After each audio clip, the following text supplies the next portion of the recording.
I was popping. It's your boy Big Rich, Queens, New York City, where we get busy. Tuesday evening business. Salute to Tony Pro and Matt. Both of them sent me this article. Salute to you guys.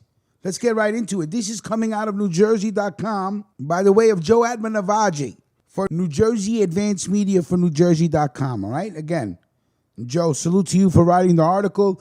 NewJersey.com, True Jersey, by the way of Joe Admanavaji. Let's get right down to business. Ladies and gentlemen, come on in, wipe your feet on the rug, throw some smoke in the atmosphere. I just lit up a little bit of melonade. Let's get right into business.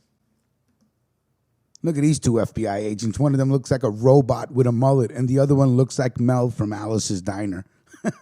Let's get right into it. He was sentenced to 80 years for ordering a plot against John Gotti. Now he wants to come home to New Jersey one last time. Louis Manna was once a lot of things.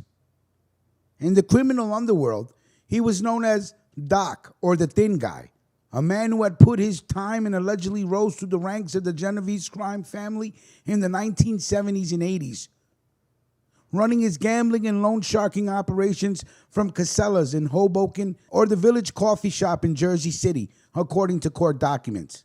To law enforcement, Manna was the man calling the shots for the crime family in New Jersey by the 1980s, as law enforcement was bearing down on the Mafia. He was consigliere, or third in command of the Genovese crime family, according to court records. At trial, his attorney told the jury that the dapper Manna, who also often went as Bobby, was an interior designer.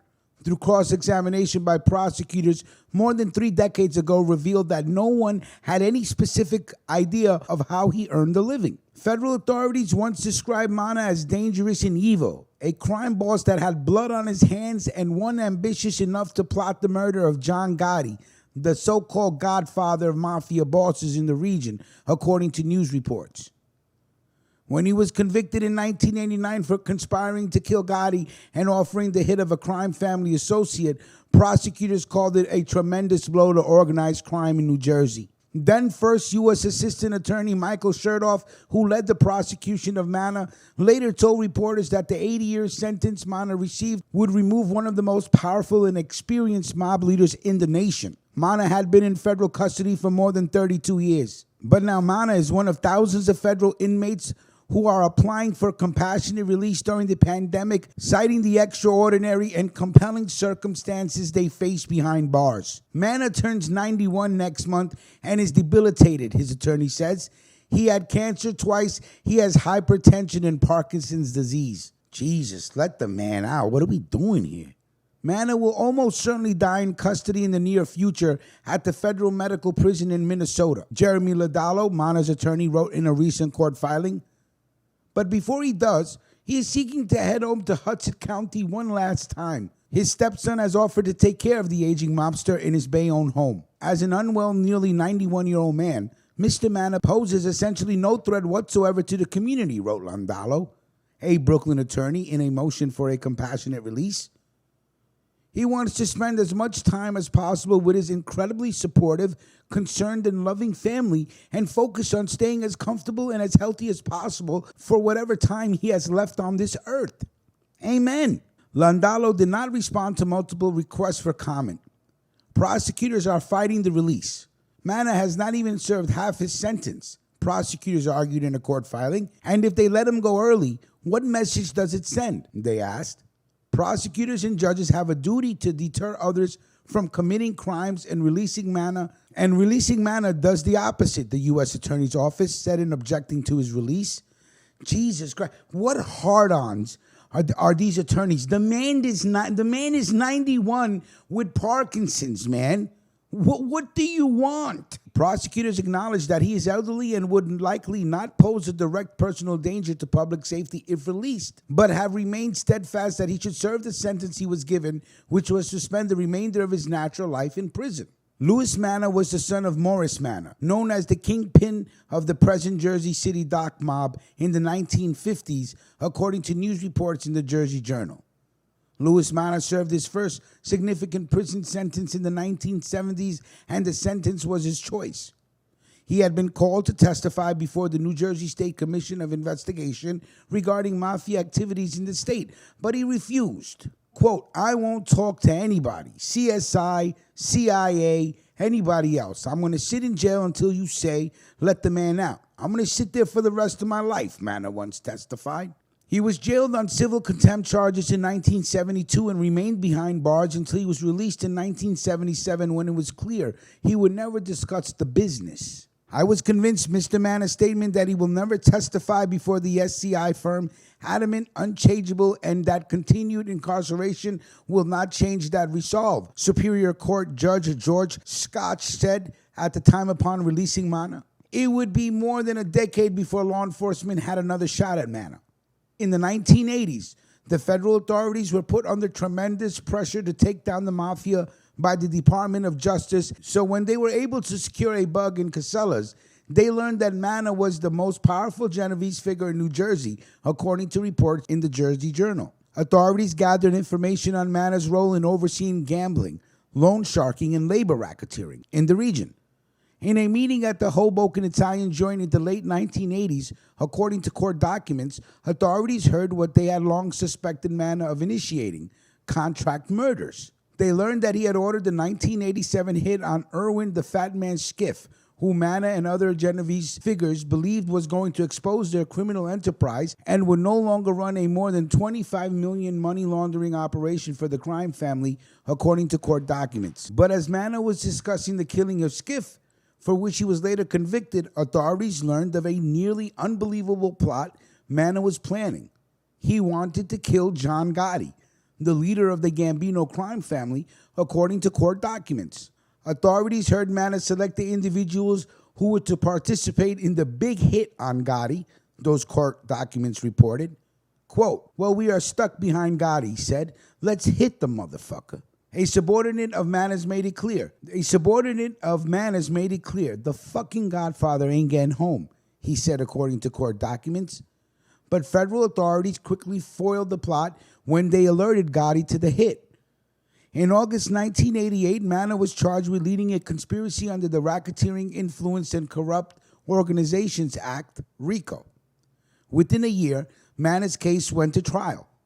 The court used an anonymous jury, the first time ever in federal court in New Jersey at the time, due to the fear of retaliation, according to news reports at the time. After a 3.5-month trial in federal court in Newark, Manna was convicted of a number of crimes, including RICO conspiracy to murder John Gotti and his brother Gene Gotti, ordering the murder of Skiff, racketeering, conducting an illegal gambling business, and conspiracy to violate the Labor Management Relations Act. When the foreman delivered the verdict, jurors on either side of him held his legs so he would not fall, the judge later said, according to reporters who were covering the trial. Manna was stone-faced as the verdict was read.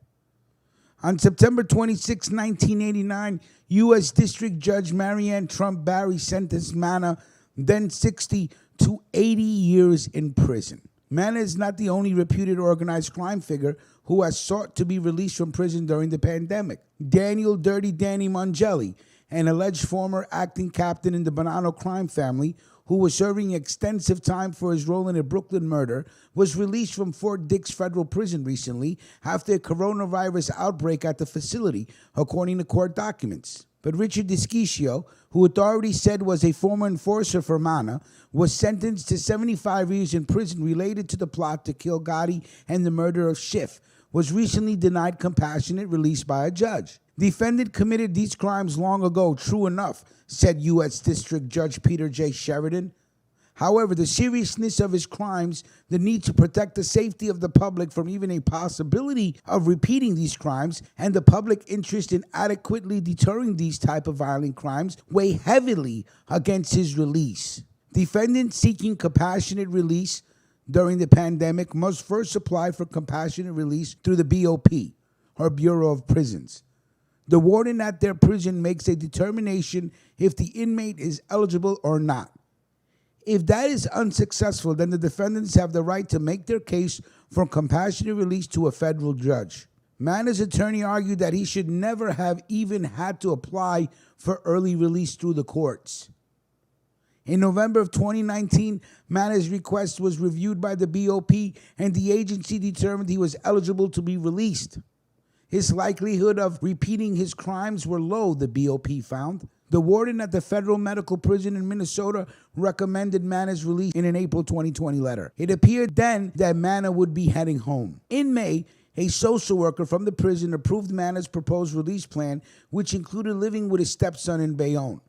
The social worker said Manna appeared to have the support and resources necessary for successful reentry, according to court documents. But the Office of the General Counsel, which needs to sign off on any early releases approved by the BOP, rejected the warden's recommendation in September. In denying his release, the OGC found that Manna's conditions are considered chronic but stable, and the 90-year-old is generally independent with his activities of daily living. However, in their motion to a federal judge for release, Manna's attorney and personal doctor described him as debilitated. His doctor, Dr. John McGee of Bayonne, wrote in an affidavit that Manna's health requires expedited management and there has been a woeful lack of care provided to Mr. Manna. Mr. Manna's rapidly declining health requires immediate care, which the BOP is not equipped to treat, Landolo, Manna's attorney wrote in a court filing. Manna suffers from Parkinson's disease, high blood pressure, cellulitis, vertigo, ulcers, along with gastrointestinal and bladder issues, making it difficult for him to use the bathroom and more often than not requiring him to have someone assist him, according to court documents. An early release will afford Mr. Manna a measure of quality of life and comfort as someone who has struggled and continues to struggle daily with so many personal health issues, Landolo wrote. Prosecutors, however, view Manna as someone who is exaggerating his health claims and should remain in prison for the remainder of his sentence, which is set to end in 2054. Although there is no doubt that Manna is elderly and suffers from a number of medical conditions, given the conflicting information in the record, he has not firmly established that those conditions rise to the level of extraordinary and compelling, prosecutors wrote. What does he need to do? Lose his eyes and vision? I mean, seriously. And even if a judge were to find that the conditions were extraordinary and compelling, prosecutors said that shouldn't matter for Manna, one of New Jersey's most notorious mob bosses ever. The defendant's violent and egregious conduct in the offenses of conviction, including participating in multiple conspiracies to commit murder and ordering an actual murder, weighs against any reduction, prosecutors wrote. All right, first of all, I'm going to say it right now. Let the man out and come home one last time. He's 91. What are we doing here? What is this, the Dark Ages? The man spent most of his life locked up already. What do you want? Come on, Mob Story Season 3. I want to thank Joe Admanavaji at NewJerseyAdvancedMedia.com. Thank you for the great article. This is where you can find the article. The link will be in the description box. Don't forget where you heard it first. NewJersey.com for True Jersey. Like, comment, share. Let me know what you're smoking on, ladies and gentlemen, and we will talk soon. Salute.